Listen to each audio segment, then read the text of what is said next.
सभी मित्रों को एक बार फिर जय श्री श्याम। मैं नितिन त्रिपाठी अपने इस YouTube प्लेटफॉर्म पर आपका स्वागत करता हूं। उम्मीद करता हूं आप लोग मस्त होंगे, स्वस्थ होंगे और अपनी पढ़ाई लिखाई से संबंधित कार्य जो है बहुत अच्छे से कर रहे होंगे। आज की प्रैक्टिस सेशन में हमारे पास बौद्ध धर्म और इतिहास के कुछ संबंधित प्रश्न है जो परीक्षा की दृष्टि से आपके लिए बहुत इंपॉर्टेंट है। सभी लोग जो है अपना जो PDF दिया गया था उसके क्वेश्चन लिखे होंगे या प्रिंट आउट निकाला होगा, तो वो लेकर और पेन लेकर बैठे। जो भी डिटेल बताई जाए, परीक्षा संबंधित इंपॉर्टेंट डिटेल बताई जाती है जो अपने जो है उस PDF पेपर पर लिखते रहे। आज के सेशन का जो बौद्ध धर्म है हमारे, उससे संबंधित जो प्रश्न अच्छे हैं और इतिहास, भारतीय इतिहास से संबंधित जो भी प्रश्न पेट की परीक्षा से संबंधित हैं उन्हें जो है करने की कोशिश करते हैं। तो आज के प्रैक्टिस सेशन का पहला क्वेश्चन पूछा गया है, चतुर्थ बौद्ध संगीत कहाँ हुई थी। इसमें पूछा गया है कि चतुर्थ बौद्ध संगीत जो है कहाँ हुई थी। तो इसके लिए जो है सब लोग याद कर ले, एक ट्रिक होती है, सभी पता रहेंगे। राजा महाराजा, राजा महाराजा,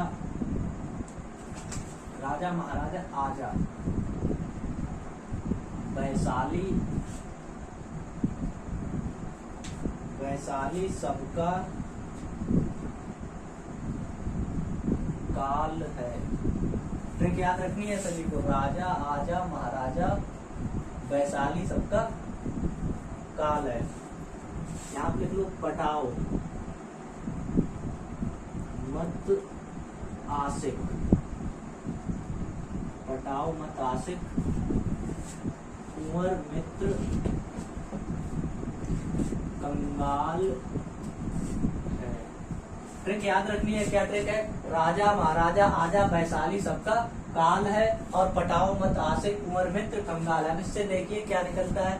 पहली कहाँ हुई थी? राजगृह। राजा से क्या हो गया? राजगृह। महाराजा से इसके अध्यक्ष कौन थे? महाकश्यप, महाकश्यप। आजा से किसके शासनकाल में? तो अजातशत्रु, अजातशत्रु। पहली याद रखनी है, राजगृह में हुई थी, अध्यक्ष महाकश्यप, और किसके शासनकाल में? तो अजातशत्रु के शासनकाल में। अब दूसरी देखिए, वैशाली में, वैशाली में सबका सबकामी देवी, सबकामी देवी, सबकामी देवी। किसके शासनकाल में? सबकामी देवी काल से कालासुर। शासक कौन था उस समय? कालासुर। दूसरी कंप्लीट हुई। वैशाली में हुई थी, अध्यक्ष सबकामी देवी, और किसका शासनकाल था? कालासुर का। पटाओ, पटाओ से क्या है? पाटलिपुत्र, पाटलिपुत्र। मत से मोगलितिसपुत्र, मोगलितिसपुत्र। आशिक से अशोक। तीसरी कहाँ हुई थी? तीसरी याद रखनी है, पाटलिपुत्र, मोगलितिसपुत्र, अशोक। आशिक से अशोक। कुंवर से कुंडलवन, कुंडलवन। मित्र से वसुमित्र, वसुमित्र। इसके अध्यक्ष कौन थे? वसुमित्र। ये चौथी है। और कंगाल से का से कनिष्क। तो सबसे लास्ट वाली कहाँ हुई थी? देखिए, प्रथम राजा से राजगृह, महाराजा से महाकश्यप, आज से अजातशत्रु। याद रखनी है। दूसरी वैशाली में सबकामी देवी, अध्यक्ष कालाशोक, शासनकाल था। पटाओ से पाटलिपुत्र में हुई थी, मोगलितिसपुत्र अध्यक्ष था और अशोक शासनकाल था। कुंवर से क्या हो गया? कुंडलवन में हुई थी। मित्र से वसुमित्र इसके अध्यक्ष थे और किसके शासनकाल में हुई थी? कनिष्क के शासनकाल। अब अपने प्रश्न अभी एक और, जो पहली हुई थी ये कब हुई थी? प्रथम वाली ये हुई थी, याद रखना, 483 ईसा पूर्व, और दूसरी वाली इससे 100 साल, 383 ईसा पूर्व। और जो ये वाली है ये हुई थी 3 नंबर वाली 257 ईसा पूर्व, और ये प्रथम शताब्दी, प्रथम शताब्दी, प्रथम शताब्दी। और ईस्वी पूछी जाए तो 58 ईस्वी इसमें हुई थी। अब इसमें जो है, अब देखिए प्रश्न में चतुर्थ बौद्ध संगीत पूछी गई, तो चतुर्थ कहाँ हुई थी? कुंडलवन में, वसुमित्र के शासनकाल में। वसुमित्र इसके अध्यक्ष थे और कनिष्क। तो इसका ऑप्शन जो दिया गया है वो कौन सा सही है? वैशाली वाला सही है। इसमें सी ऑप्शन को और समझने की कोशिश करते हैं कि सी ऑप्शन कन्नौज वाला क्यों दिया गया। देखिए,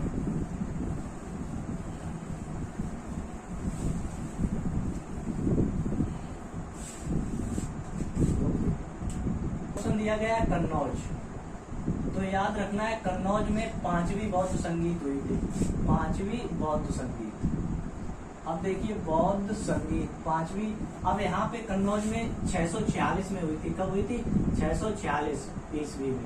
तो 646 ईस्वी में यहाँ किसका शासनकाल था? तो हर्षवर्धन का शासनकाल। हर्षवर्धन के शासनकाल में हुई थी। कौन सा विदेशी यात्री कौन सा आया था इनके शासनकाल में? तो विदेशी यात्री आया था ह्वेन-सांग। कौन आया था? ह्वेन-सांग। ह्वेन-सांग इनके शासनकाल में भारत आया था, जिसने कौन से ग्रंथ की रचना की? इसकी पुस्तक का नाम है, याद रखना, परीक्षा में पूछी जाती है, CU की ग्रंथ की रचना।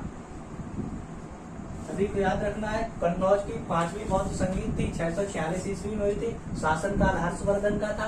जो विदेशी यात्री आया था उसका नाम ह्वेन-सांग था, उसने CU की ग्रंथ की रचना की थी। अब हर्षवर्धन के शासनकाल में प्रश्न ऐसे भी पूछा जा सकता है कि हर्षवर्धन के शासनकाल में कौन सा विदेशी यात्री भारत आया था? तो कौन सा विदेशी यात्री भारत आया था? ह्वेन-सांग भारत आया था। अब देखिए अगला क्वेश्चन जो हमारा दिया गया है, माइक को थोड़ा सही कर लें। देखिए हमारा दूसरा क्वेश्चन पूछा गया, गुप्त काल में सर्वप्रथम रजत के सिक्के किसने चलवाए थे?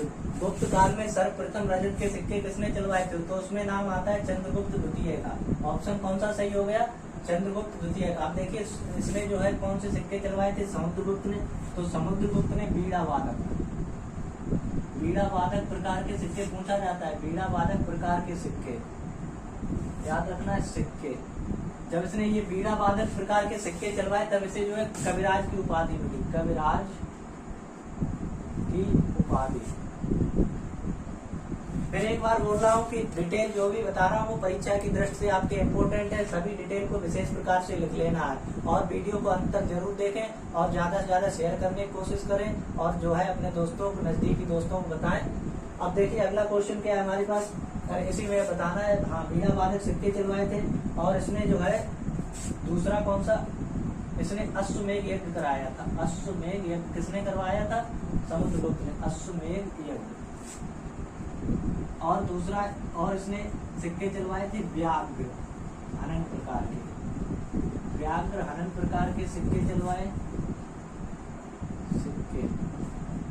अब उसके बाद इसके चंद्रगुप्त, तो इसने जो है चंद्रगुप्त का जो डिटेल दिया है, इतने पहला तो इसका था रजत के सिक्के और दूसरा अगर पूछा जाए तो सिंह हंता प्रकार के, सिंह को मारते हुए दिखाया गया था। सिंह हंता मतलब सिंह को मारते हुए, सिंह हंता प्रकार के सिक्के, सिंह हंता प्रकार के सिक्के। और कुमारगुप्त, तो इसने मयूर और कार्तिकेय प्रकार के सिक्के, कार्तिकेय प्रकार के सिक्के चलवाए। उसके बाद में स्कंदगुप्त, स्कंदगुप्त का अगर नाम पूछा जाए तो इसने कौन से सिक्के चलवाए थे? इसने वृषभ प्रकार के, वृषभ प्रकार के सिक्के।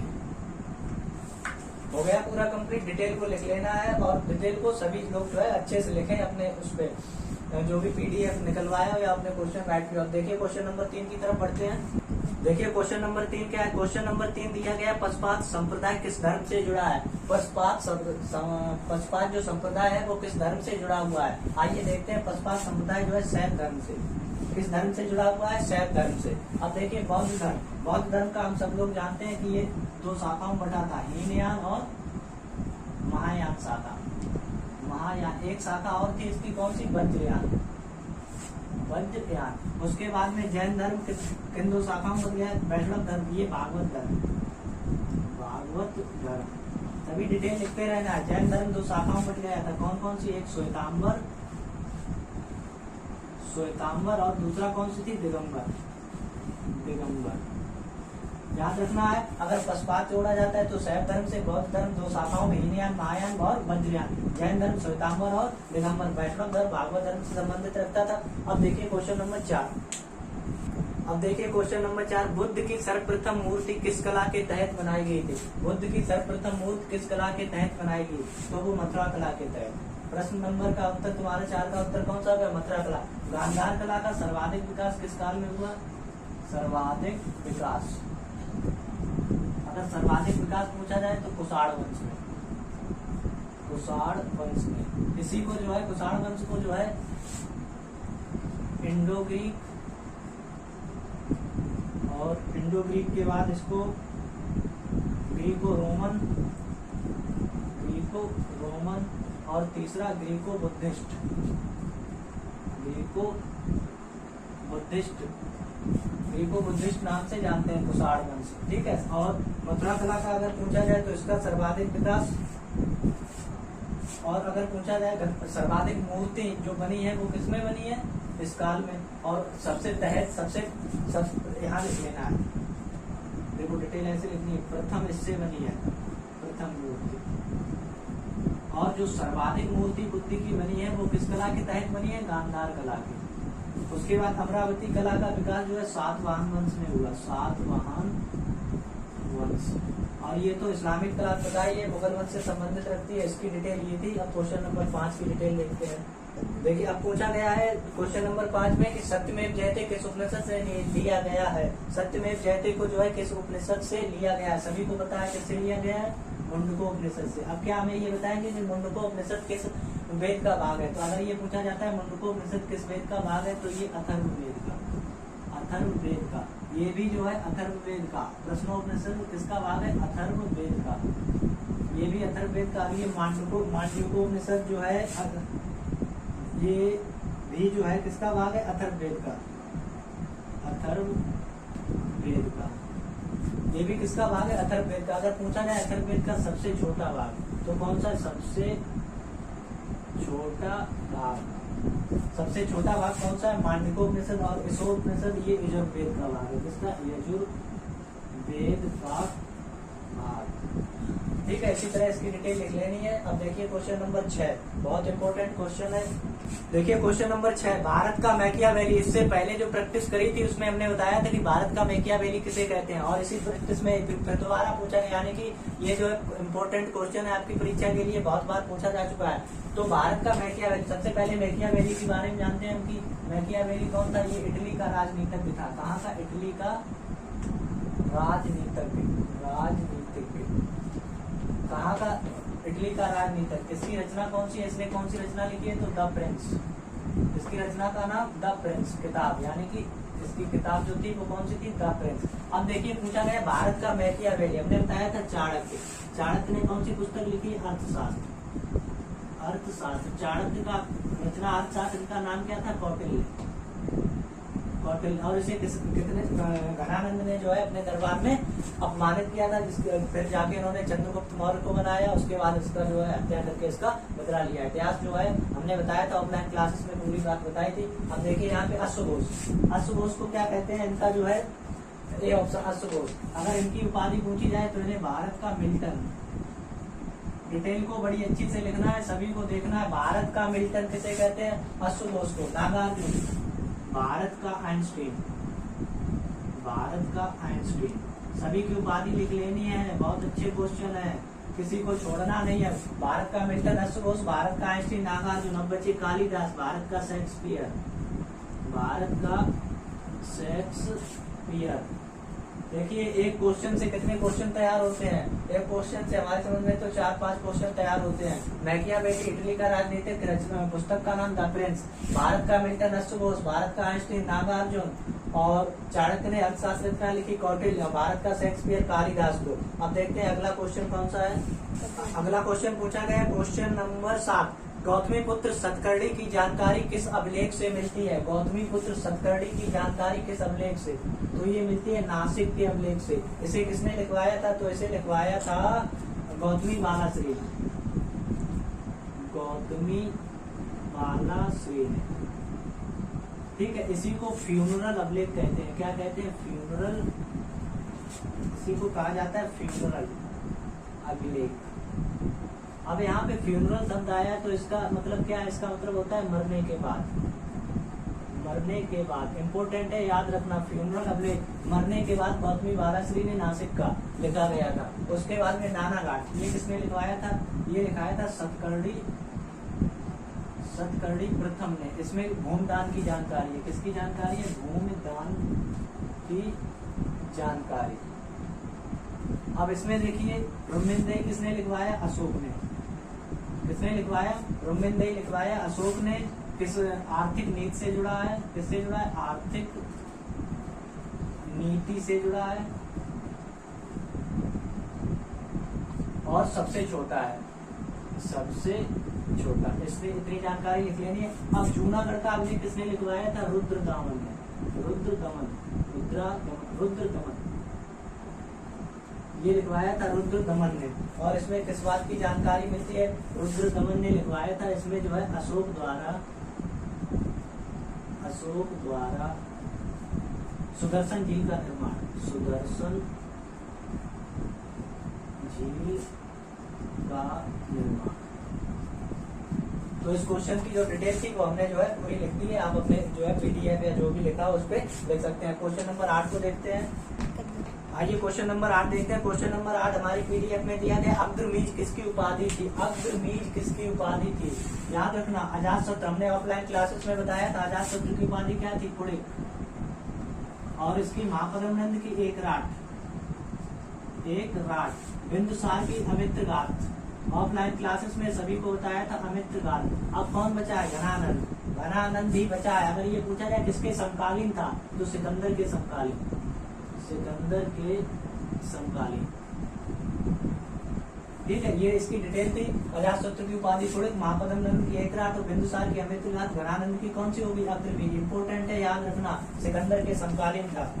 आगे देखिए, आइए देखते हैं कि क्वेश्चन नंबर 9, प्रयाग में कुंभ मेले की शुरुआत किसके शासनकाल में हुई थी? ऑफलाइन क्लासेस में हर्षवर्धन वंश हमने पढ़ाया था, तो उसमें हर्षवर्धन का पूरा डिटेल बताया था। उसी में हमने बताया था कि प्रयाग में जो है कुंभ मेले की शुरुआत किसके शासनकाल में हुई थी? हर्षवर्धन के। क्या बताया था कि 12वें वर्ष में लगेगा, 12वें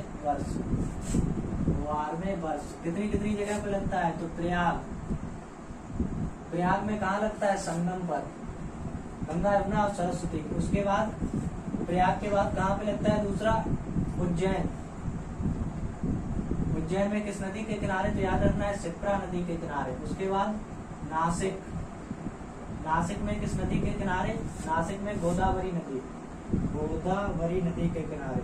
और जो लास्ट चौथा लगता है वो लगता है कहाँ पे? हरिद्वार, हरिद्वार में गंगा नदी के किनारे। ये 4 जगह पर प्रत्येक 12वें वर्ष प्रयाग में संगम के किनारे पर, उज्जैन में शिप्रा नदी और नासिक में गोदावरी, हरिद्वार में गंगा। समुद्रगुप्त, इनकी डिटेल देखिए भैया, इनकी डिटेल क्या है? समुद्रगुप्त, समुद्रगुप्त को क्या कहते हैं? भारत का नेपोलियन। सभी को बताया था भारत का नेपोलियन, ऑफलाइन क्लासेस, भारत का नेपोलियन। किसने कहा था? तो किसने कहा था? याद रखना है, विंसेंट स्मिथ ने, विंसेंट स्मिथ। उसके बाद अशोक, अशोक का याद रखना, कश्मीर, इसने श्रीनगर या कश्मीर, हाँ कश्मीर नहीं, श्रीनगर, हाँ अभी बताया, श्रीनगर, श्रीनगर शहर की स्थापना, श्रीनगर शहर की स्थापना। उसके बाद पुष्यमित्र शुंग, शुंग वंश की स्थापना, शुंग वंश की स्थापना।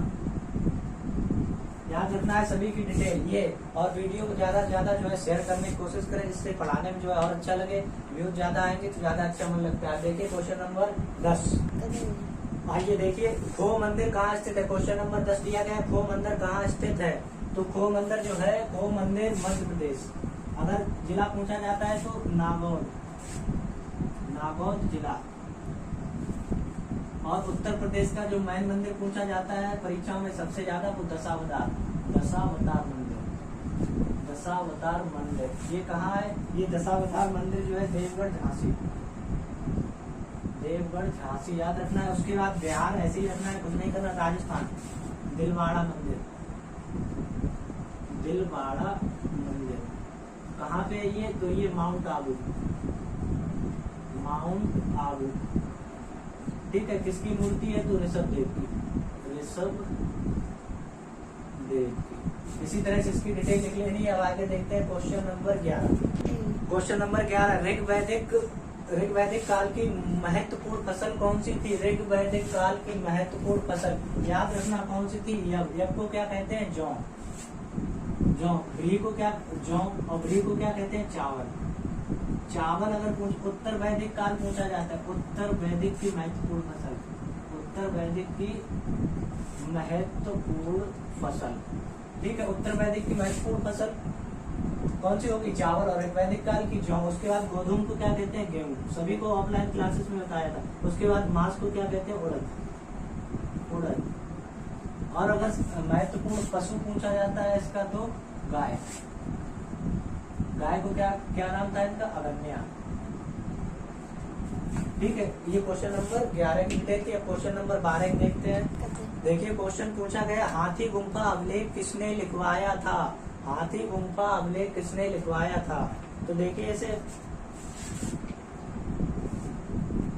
इसमें पहले सबसे पहले हाथी गुम्फा अभिलेख, तो इसमें महापदम नंद द्वारा, महापदम नंद द्वारा, महापदम नंद द्वारा कलिंग में, कलिंग कहाँ है? उड़ीसा। कलिंग में नहरों के निर्माण की जानकारी, नहरों के निर्माण की जानकारी। कलिंग में जो हाथी गुम्फा अभिलेख से किस बात की जानकारी मिलती है? महापदम नंद द्वारा कलिंग में नहरों के निर्माण की जानकारी। तो ये किसने लिखवाया था? ये लिखवाया था खारवेल ने। महापदम नंद क्या है? नंदवंश का संस्थापक, नंदवंश का संस्थापक। डिटेल को लिखते रहना है, इम्पोर्टेंट है कहीं ना कहीं। घनानंद नंदवंश का अंतिम शासक, नंदवंश का अंतिम शासक। उसके बाद में महामेध, क्या लिखा है? महावेदवान। तो इसका जो है ये चेदी वंश का संस्थापक, चेद वंश का संस्थापक। ठीक है, ये क्वेश्चन नंबर 12 की डिटेल थी, आप लिख लें और या स्क्रीनशॉट लेते रहे। ठीक है, अब देखिए क्वेश्चन नंबर 13 पूछा गया, निम्न में से हर्षवर्धन की रचना कौन सी नहीं है? हर्षवर्धन की रचना कौन सी नहीं है? पहले इसकी उपाधि लिख लो, पूछी जाती है काफी। उपाधि इसकी थी साहित्य का सम्राट, साहित्य प्रेमी था तो इसे साहित्य का सम्राट इसकी उपाधि पूछी जाती है। देखिए नागानंद, रत्नावली, ये तीनों रचनाएं इसी की है। कौन सी नहीं है? हर्षचरित। हर्षचरित किसने लिखा है? बाणभट्ट ने। याद रखना है, बाणभट्ट ने। बाणभट्ट ने दो रचनाएं और लिखी है, एक लिखी है हर्षचरित, उसके बाद में कादम्बरी, और कादम्बरी के बाद इन्होंने लिखा है, पहली लिखी है इन्होंने चंडी शतक, चंडी शतक, और उसके बाद कादम्बरी। कादम्बरी अधूरी रह गई थी। इनके पुत्र का नाम था, इनके पुत्र का नाम भूषण भट्ट, भूषण भट्ट। भूषण भट्ट ने कादम्बरी जो है इनकी रचना पूरी की थी। ये इनके क्या थे? पुत्र थे। ठीक है, डिटेल को लिख लेना है। हर्षवर्धन की उपाधि साहित्य का सम्राट। हर्षवर्धन के शासन काल में ये प्रयाग कुंभ मेले की शुरुआत हुई थी, सभी बता दिया। हर्षचरित, उसके बाद नागानंद, रत्नावली तीनों इसी की है। हर्षचरित बाणभट्ट ने लिखा, चंडी शतक की है, और कादम्बरी, कादम्बरी भूषण भट्ट ने पूरा किया, जो इनके पुत्र थे। इसी दौरान इनकी जो है मृत्यु हो जाती है। क्वेश्चन नंबर 14 देखते हैं। अब देखिए आज के प्रैक्टिस सेशन का ये लास्ट क्वेश्चन है, इसके बाद जो है अगली प्रैक्टिस करवाऊंगा, उसके बाद जो है नेक्स्ट ऐसी प्रैक्टिस होती रहेगी। तो जो है चैनल को लाइक करें, सब्सक्राइब करें, कमेंट करें, जो भी अच्छा लगे या बुरा लगे वो बताया करें कि कैसी प्रैक्टिस होती है, क्या होता है। अब देखिए ज्यादा से ज्यादा शेयर करने की कोशिश किया करें। सबसे पहले पूछा गया गंधर्व वेद किस वेद का उपवेद है? तो हमने ऑफलाइन क्लासेस में एक ट्रिक बताई थी, उस ट्रिक का क्या नाम था? देखिए ऋषि और आयु, यहाँ पे लिख रहा हूँ ऋषि और आयु। शाम को ऋषि और आयु, शाम को गधे पर यज धन और अर्थ, यज धन और अर्थ, अर्थ शिल्पी के पास गए, शिल्पी के पास गए। इतना याद रखना, ऋषि और आयु। यहाँ से ऋषि क्या हो गया? ऋग्वेद, याद रखना ऋग्वेद। यहाँ से ये आयु से क्या हो गया? आयुर्वेद, आयुर्वेद। ऋग्वेद का जो है क्या हो गया? आयुर्वेद उपवेद। ठीक है, ऋग्वेद का उपवेद आयुर्वेद। शाम को याद रखना, शाम, यहाँ लिख रहा हूँ शाम को, लेट यूज कर रहा हूँ शाम को, तो सामवेद। सामवेद का उपवेद कौन सा हो गया? गधे पे क्या हो गया? गंधर्व वेद, गंधर्व वेद। सामवेद का गंधर्व वेद। अब ये यजु लिखा हुआ, यजुर्वेद। यजुर्वेद का उपवेद क्या हो गया? धनुर्वेद, धनुर्वेद। उसके बाद ये लिखा हुआ है अथर्ववेद, अथर्ववेद। वेद। इसका क्या हो गया, शिल्पी का क्या हो गया, शिल्प वेद। शिल्प वेद। इस ट्रिक को याद रखना और इसी से अपना क्वेश्चन कर लेना। ट्रिक क्या है, ऋषि और आयु शाम को गधे पर यज धन और अर्थ शिल्पी के पास ले गए। तो इसमें ऋग्वेद का संबंध किससे है, ऋग्वेद का उपवेद आयुर्वेद और सामवेद का उपवेद गंधर्व वेद, यजुर्वेद का उपवेद धनुर्वेद और अथर्ववेद का जो है कौन सा हो जाएगा, शिल्प वेद। क्वेश्चन में गंधर्व वेद का पूछा गया है, गंधर्व वेद किस वेद का उपवेद है, तो देखिए गंधर्व वेद यही तो है गंधर्व वेद।